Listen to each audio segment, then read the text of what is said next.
You know what's actually interesting about your dating situation? You keep telling yourself it's about bad luck, like the universe personally decided to throw every unavailable man your way. If only I could meet a decent man my age. But here's reality. Men your age are either married, carrying divorce baggage the size of a cargo ship, or still figuring themselves out at 45. Meanwhile, you've known exactly what you want for years. You built your career, you know your worth. And here you are scrolling through dating apps at midnight, seeing the same recycled profiles. The guy who can't commit to a second date. The one whose bio says no drama, but his 3 divorces suggest otherwise. That message that makes your skin crawl because he opened with something about your body. You close the app thinking, is this really all that's left? So let me share something that might shift your perspective. There's actual psychological research explaining why successful women over 30 are increasingly dating men 5 to 10 years younger. No, this isn't some desperate grasp at youth. This is about finally making choices based on what you actually want, not what society's been feeding you should want. Psychologists noticed something.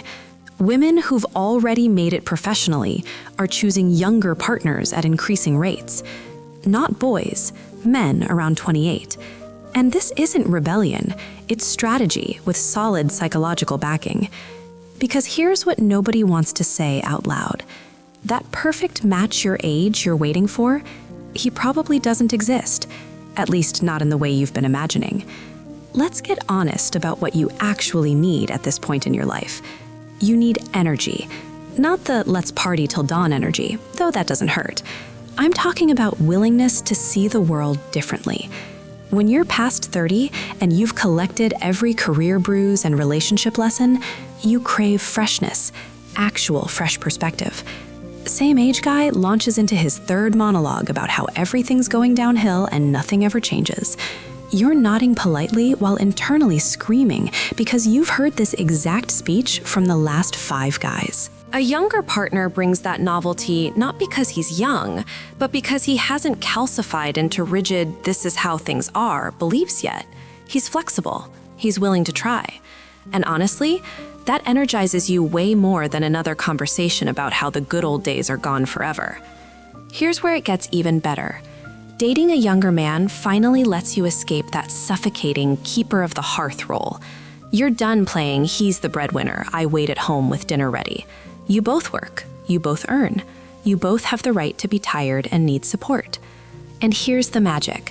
When a man is younger, he's often less hung up on performing the real man who carries everything act. He's cooler with your success. Your achievements don't threaten him, because for him, equality in relationships is normal, not a challenge to his masculinity. Remember that conversation where you mentioned your promotion and watched your same-age date's face fall?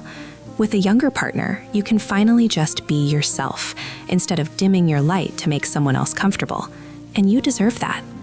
Now, about those magical 28 years. Why that specific age? Because by 28, most men have finished the active self-discovery phase, the education, the job hopping, the finding themselves phase. He's got some life experience and, critically, emotional maturity, but he's not yet weighed down by the baggage and rigid patterns that cement by 40. You've dated the 45-year-old who starts every story with, back in my day, and you've dated the 23-year-old who couldn't commit to weekend plans, let alone a relationship. 28 is the sweet spot. He's mature enough to understand responsibility, flexible enough not to turn the relationship into predictable autopilot. But let's not kid ourselves. The problem doesn't start because of age. The problem starts when life priorities diverge. He decides he wants kids of his own. She's already raised hers and moved on. And no amount of love bridges the gap between I want to build a family and I already built one things. You want to know the real challenge of age differences? It's not the numbers. It's pretending those numbers don't represent different life stages. You can love each other deeply and still be heading in completely opposite directions. Because here's what actually matters. Age by itself means nothing. 15 years between a 25-year-old student and a 40-year-old businessman, that's a canyon. One's still finding themselves. The other has it all figured out. But 15 years between a 40-year-old and a 55-year-old, totally different story. Both established. Both know what they want. The difference blurs. What matters isn't the passport number, but psychological maturity and aligned life goals. So what actually works? Aligned priorities. When you both want or don't want kids. When you share similar views on career, money, lifestyle. When your energy levels at least overlap. When you're both mature enough to take responsibility for your words and actions instead of playing the blame game. That's the foundation. Age is just one factor here, and far from the main one. What doesn't work? When the age gap masks a power imbalance. When the older woman starts playing mom or mentor. When the younger guy isn't looking for a partner, but someone to fix everything for him. When the relationship isn't built on equality, but on one being more experienced and therefore in charge. That's a dead end. Eventually, the younger one will want out of the eternal student role, and the older one will be exhausted from carrying everything. Then come the resentments, the fights, the "I did everything for you, you ungrateful." Another risk nobody wants to discuss: social pressure. Brace yourself, because someone will inevitably say you bought yourself a toy, or you're afraid of aging, that your partner is with you for the money, or looking for a mother figure. And if you don't have inner confidence in your choice, you'll start doubting. You'll start looking for evidence supporting their words. You'll start projecting other people's fears onto your relationship. And that's when it all falls apart. Not because of age, but because you let someone else's opinion destroy what you were building. So, what do you actually do if you're seriously considering dating a younger man? First, have the brutally honest conversation about the future. Not in a year, not in 5 years, now. Does he want kids? If yes, how many? If you're done with that chapter, say it directly. Don't fool yourself with thoughts like, maybe he'll change his mind, or maybe I'll come around.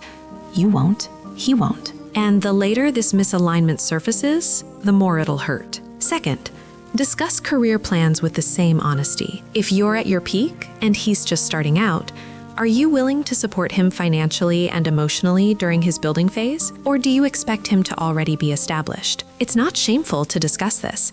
It's necessary, because unspoken expectations later turn into resentments. Third, set boundaries with your social circle right from the start. Discuss how you'll handle comments and judgmental looks. If one of you starts justifying yourselves to every nosy relative, the relationship won't survive external pressure. You need a unified position that your choice is your business, and other people's opinions don't dictate your life. Fourth, work on internal fears and name them out loud. For you, it might be fear of aging and losing attractiveness. For him, insecurity against the backdrop of your success. These fears don't disappear if you ignore them. They accumulate and explode at the worst possible moment during a fight. Better to voice them when you're both calm, when you can actually address them together. Fifth, maintain equality and check yourselves constantly.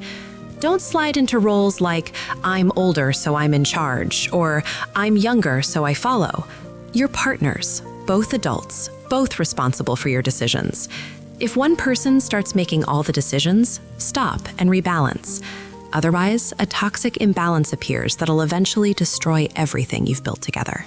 You can keep searching for that perfect same-age guy who only exists in your imagination and ignore the real people who could actually be there for you. You can listen to those who say it's not proper and what will people think? Or you can admit that age is just one factor and real relationships are built on compatibility, honesty, and willingness to work on yourself. The truth is, you're not broken for wanting something different. You're strategic. You know what you want.